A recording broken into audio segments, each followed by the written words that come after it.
Hello everyone, welcome to Perfection IS.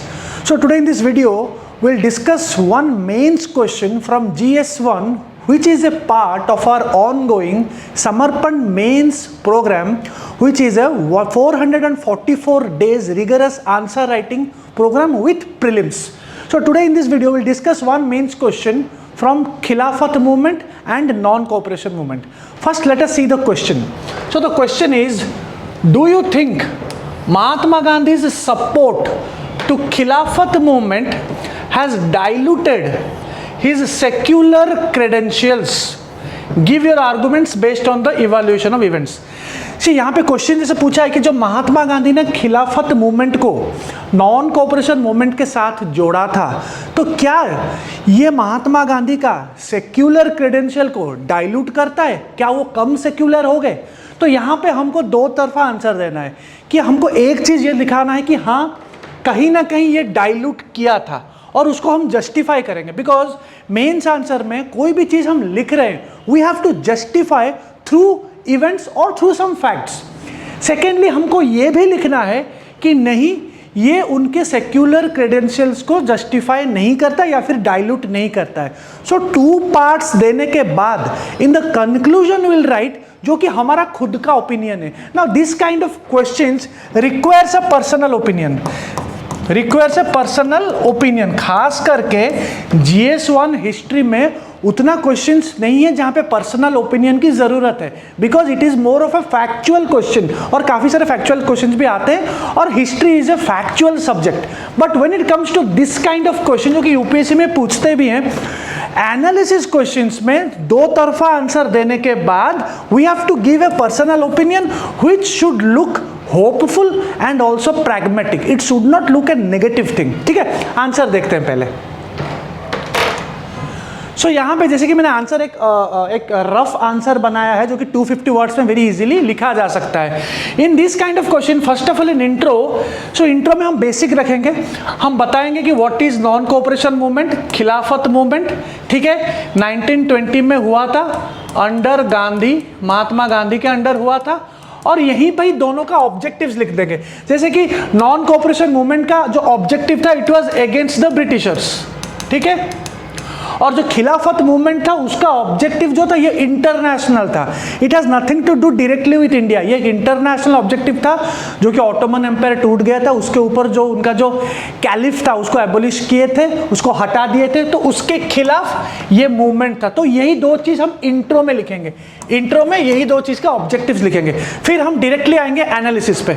Now in analysis, जैसे कि हमको अभी हमने डिस्कस किया कि हमको दो तरफा चीज लिखना है. We can not simply follow one thing, we have to give the balanced answer, because UPSC में चाहे वो GS1 हो, GS2 हो, GS3 हो, तो ज़्यादा से ज़्यादा हम बैलेंस्ड आंसर देंगे तो कहीं ना कहीं एक पर्टिकुलर आइडियोलॉजी वो दिखेगा नहीं. बिकॉज इट इज सेड कि जो सिविल सर्वेंट होता है वो कहीं ना कहीं पॉलिटिकली न्यूट्रल होता है, वो एक तरफा सोच नहीं रखता है. ठीक है, तो यहाँ पे गांधी जी का जो सपोर्ट था खिलाफत को, it diluted his secular credentials. तो यहाँ पे हम प्रूव करेंगे कि कैसे उनके सेक्युलर क्रेडेंशियल्स को डाइल्यूट किया था, ये जो उनका जो सपोर्ट था खिलाफत को. पहले की देखिए, first of all, first point में जैसे कि मैंने लिखा है कि it supported a particular religion.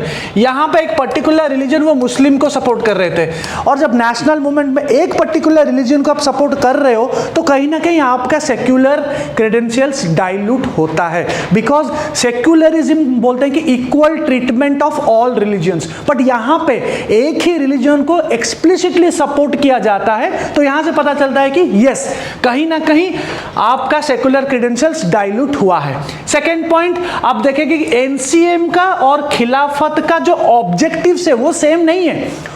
Both the objectives are different. They are into a single movement, but the objectives are different. ध्यान से अगर देखेंगे तो NCM का ऑब्जेक्टिव वो तो अगेंस्ट ब्रिटिश के खिलाफ था, बट खिलाफत का जो था वो एक इंटरनेशनल ऑब्जेक्टिव था जो वर्ल्ड वॉर 2 के साथ रिलेटेड हुआ था, और कहीं ना कहीं ये एक रिलीजियस कॉज था.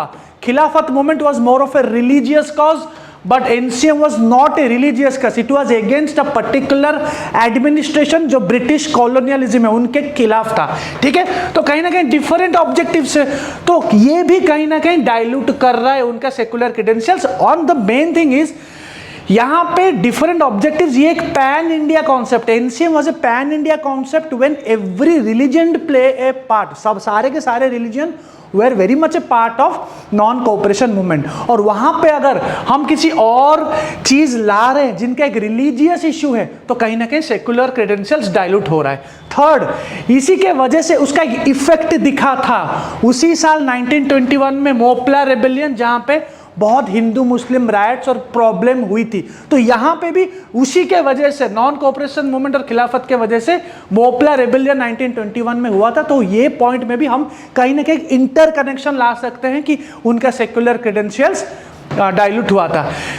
चौथा पॉइंट ये है, फोर्थ पॉइंट में, जो मुस्तफा कमाल पाशा उनका वहां पे जो आया टर्की में, जो बाद में आके कैलिफेट को ही एबोलिश कर दिया। इसका मतलब जो उनका ऑब्जेक्टिव था वही ऑब्जेक्टिव ही नहीं रहा, वही ऑब्जेक्टिव नहीं रहा। और रहने के बाद there was no support from Khilafat. Non cooperation movement बंद हुआ 1922 में, उससे पहले खिलाफत मूवमेंट बंद हो गया था, बिकॉज उनका ऑब्जेक्टिव रहा ही नहीं। बिकॉज जिसके लिए वो लड़ रहे थे, कैलिफ के लिए, कैलिफेट के लिए, मुस्तफा कमाल पाशा आके एबोलिश कर दिया। तो कहीं ना कहीं ये 4 पॉइंट को हमको एक्सप्लेन करना है वन लाइन पे, जो मैंने अभी डिस्कस किया उसी चीज को हमको लिखना है, ठीक है। नाउ हम आते हैं दूसरे पार्ट पे कि ऐसा कौन सा फैक्टर्स था जो कि उनके it kept his secular credentials intact. उनके सेक्युलर क्रेडेंशियल्स में कोई प्रॉब्लम नहीं था। He was not that kind of person जो कि डाइल्यूट करेंगे सेक्युलरिज्म कॉन्सेप्ट को। तो यहाँ पे भी हम प्रूफ करेंगे। पहला पॉइंट, यहाँ पे अगर हिंदू मुस्लिम यूनिटी ज़्यादा नहीं होती तो हम बोल सकते थे कि हाँ कहीं ना कहीं प्रॉब्लम था, लेकिन यहाँ पे तो सबसे ज़्यादा हिंदू मुस्लिम यूनिटी दिखने को मिला था। The highest level of Hindu Muslim unity was found in non cooperation movement. उसके बाद उस लेवल का हिंदू मुस्लिम यूनिटी शायद आज तक भी नहीं देखने को मिलता है, ठीक है। सेकेंड पॉइंट में मैं यहाँ लिखता हूँ कि yes it was necessary. Hindu Muslim unity necessary था उस टाइम पे, इसीलिए बिकॉज कुछ साल पहले वो जो कम्युनलिज्म का जो सीड्स था वो हो चुका था। 1909 मोरले मिंटो रिफॉर्म्स जब आई थी, वहां पे सेपरेट इलेक्टोरेट्स मिल चुका था, राइट। वहां पे सेपरेट इलेक्टोरेट्स मिल चुका था, किसको? मुस्लिम्स को मिल चुका था। कहीं ना कहीं मुस्लिम लीग बन चुकी थी 1906 में, और उसके बाद 1909 के बाद हिंदू महासभा भी आ गई थी। हिंदू महासभा भी आ गई थी। कब आई थी? 1915 में आई थी। बाई हुम? बाई मदन मोहन मालवीय ये लेके आए थे, जो कि हिंदू इंटरेस्ट के लिए ये एक ऑर्गेनाइजेशन था। तो कहीं ना कहीं कम्युनलिज्म का शुरुआत हो गया था। थोड़े टाइम के लिए बंद हुआ था, लखनऊ पैक्ट के वक्त बंद हुआ था, लेकिन कहीं ना कहीं गांधी जी ने एंटिसिपेट किया था आगे ये हो सकता है। तो इसीलिए उन्होंने क्या किया, हिंदू मुस्लिम्स को साथ लेके आए। तो इसमें कोई सेकुलरिज्म डाइल्यूट नहीं होता है, वो साथ लेके आए because he had his own reasons which was quite correct also. Third point, Gandhi ji did not privilege any religion over non violence, not even Hinduism. ये सबसे बड़ा पॉइंट है। उनके फुल कैरियर में, उनके फुल लाइफ में ऐसा कभी वक्त नहीं आया जहां पे वो एक पर्टिकुलर रिलीजन को ज्यादा हाइप दे रहे हैं या फिर ज्यादा प्रमोट कर रहे हैं। He was the full supporter of non violence. He was full supporter of non violence. He was a man of religious tolerance, ठीक है। तो Gandhi ji did not privilege any religion over non violence, and that too not even Hinduism. वो खुद हिंदू होके भी non violence के ऊपर कोई रिलीजन नहीं है गांधी जी के लिए। So it also proves that कि his secular credential were intact, वो फेल नहीं हुए थे, ठीक है। फिर फाइनल पॉइंट में, फोर्थ पॉइंट में हम लिखेंगे कि गांधी जी ने इसी मूवमेंट को एक एब्रप्ट एंड दिया था, चौरी चौरा इंसिडेंट। हम सबको पता है चौरी चौरा इंसिडेंट गांधी जी ने क्यों बंद किया था। उन्होंने बंद किया because of it went violent. Movement जब वायलेंट हो गया तो उन्होंने बंद करा, because he always believed in non violence. Non violence उनके लिए सबसे ऊपर है। तो उसी पॉइंट को कनेक्ट करके मैं यहां पे बताऊंगा कि जो एब्रप्ट एंड हुआ था चौरी चौरा इंसिडेंट में, this clearly proves that the ideal of non violence was more important. Secularism, ये सब चीजें से, रिलीजियन से वो बहुत ऊपर थे। तो जो आइडिया था इनका नॉन वायलेंस का, जो वो मतलब जो आइडियोलॉजी था, वो सोच रखते थे इसके ऊपर, वो उनके लिए सबसे ज्यादा था। तो यहाँ पे 4 पॉइंट में आई एम प्रूविंग कि ही सपोर्ट डाइल्यूटेड, यहाँ पे 4 पॉइंट में I am proving his support did not dilute. तो अभी ये तो मैंने दो तरफा चीज बताया। Now the point is we have to also come to a conclusion. हम यहां पे अगर आंसर को छोड़ देंगे तो इट मींस ये एक आधी अधूरी आंसर हो जाएगी। So we have to give a conclusion and we have to take a stand. This kind of questions, see first of all, this kind of questions, when it is more of an analysis based, it is more of an analysis based question, it is not a direct question, it is more of an analysis based question, जो कि UPSC में आजकल पूछते हैं, हर state exams में पूछते हैं। यहाँ पे एनालिसिस बेस्ड क्वेश्चन में आपको एक अपना पर्सनल ओपिनियन देने की जरूरत है, डिमांड है यहाँ पे। तो यहाँ पे जो मेरा पर्सनल ओपिनियन है, this is my personal opinion. See personal opinion vary कर सकता है, हर आदमी से कर सकता है, but yes I particularly think and I would suggest you also should write in this way. Why? Because your final conclusion should give a optimistic thing, means it should be very positive. Now why I am being positive irrespective of ideology? आपका ideology अलग हो सकता है, मेरा अलग हो सकता है, but the thing is it is not about ideology when you are writing a mains answer, it is about being a balanced and being optimistic.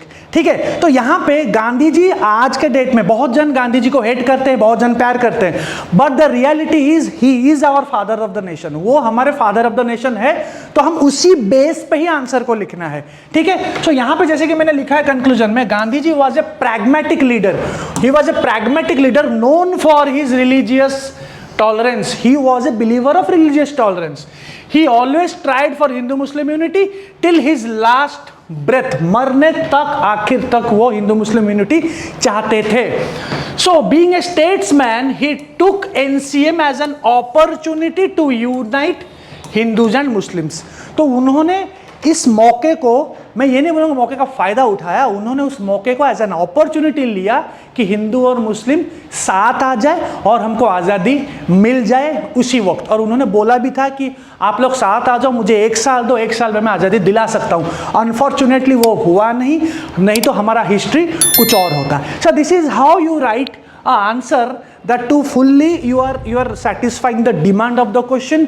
Content भी हो रहा है यहाँ पे, आपका कंटेंट भी सही है, ठीक है, आपका एनालिसिस भी सही है, आपका ओपिनियन भी सही है। सो 3 चीज को, और फ्रेमवर्क भी आप कहीं ना कहीं सही जा रहे हो। तो ये 3 के ऊपर अगर फोकस करोगे तो ऑप्टिमम लेवल ऑफ मार्क्स आपको मिल सकते हैं।